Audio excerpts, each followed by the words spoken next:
আপনার ছেলের এগেনস্টে কি চার্জ আনা হয়েছে আপনি জানেন? মার্ডার চার্জ আর কনস্পিরেসি। ও এত সহজে ছাড়া পেয়ে যাবে আপনি ভেবেছেন? মিস্টার দেবরায় যতই চেষ্টা করুন আর অ্যাডভোকেট অর্জুন সিনহা যতই চেষ্টা করুন, কেউ ওকে বাঁচাতে পারবে না।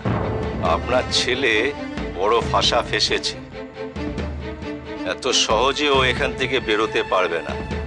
এর পেছনে অনেক বড় খেলা রয়েছে।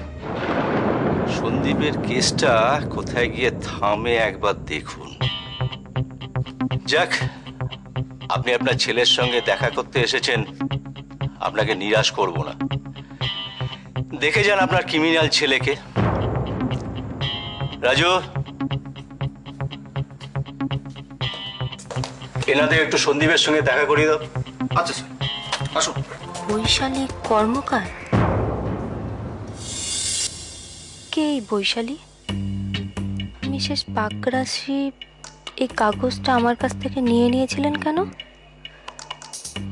এসব নিয়ে আমাকে ব্যস্ত হতেও বারণ করেছিল কেন? মিসেস পাকরাশিকেও আমার যেন কেমন লাগলো। এই রিপোর্টটা নিয়ে কি এমন রহস্য থাকতে পারে? আমারই সারাক্ষণ, আসলে মেয়েটার স্বভাবটাই এরকম, এত মিষ্টি স্বভাব একটা। প্রত্যেকের দিকে নজর, প্রত্যেকের দিকে। মীরা মা, তুমি এখনো খেলে না? মা, ঝিলিকের কলেজ থেকে ফেরার সময় হয়ে গেল। এ বাবা, মনীষটা তো সকালে বেরিয়ে গেল, হলুদ খেলো না তো আজ। তারই মধ্যে ঠিক সময় করে গিয়ে তোর বাবাকে ওষুধ খাওয়াতো, কোনোদিন ভুল হতো না। অপর্ণাদি, আপনার দাদা কেমন আছেন? কেমন আবার থাকবে, লকআপে কেউ ভালো থাকতে পারে জুই? আপনার দাদার এখনো জামিন হয়নি? না, হয়নি।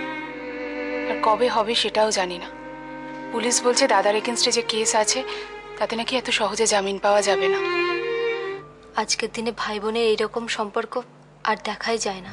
আমি দাদার কাছে কোনোদিন মিথ্যে বলতে পারিনি। যদি মিথ্যে কথা কোনোদিন কোনোভাবে বলে ফেলি না, কিভাবে যেন দাদা ধরে ফেলতো। দাদা এতটাই চেনে আমাকে। আর আজকে আমার সেই সৎ নিরপরাধ দাদার জন্য আমায় কাঁদতে হচ্ছে আর দাদাকে অকারণ জেল কাটতে হচ্ছে। অনেকটা চেষ্টা করার পর আমি একটা ডেট অবশ্য বার করতে পেরেছি। হ্যাঁ, so let's hope for the best.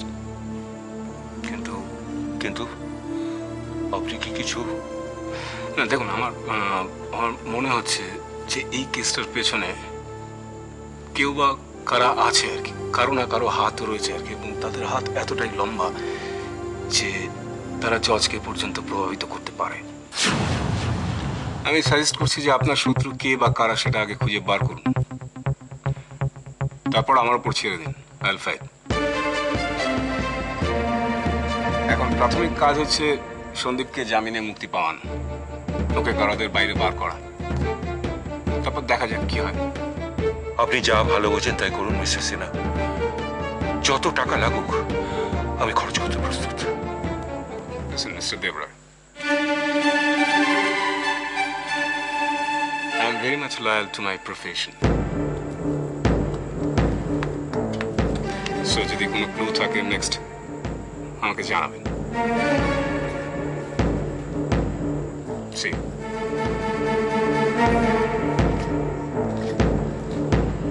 শোন সুজন, তুই মাকে জেঠিকে বুঝিয়ে বলবি, আমাকে এরা খেতে দেয়, খাই আমি। কাকে বোঝাবে রে সন্দীপ? হ্যাঁ, কাকে বোঝাবে? তুই তোর মা যেটিকে চিনিস না, ওরা তোকে কতটা ভালোবাসে। হ্যাঁ, জেগে সৈকত তো বললো উনি খুব বড় লয়ার, উনি যথাসাধ্য চেষ্টা করছেন যাতে আমি এখান থেকে বেরোতে পারি। সেটাই তো আমার দুশ্চিন্তা রে। কবে যে ছেলেটা এখান থেকে বেরোতে পারবে কে জানে।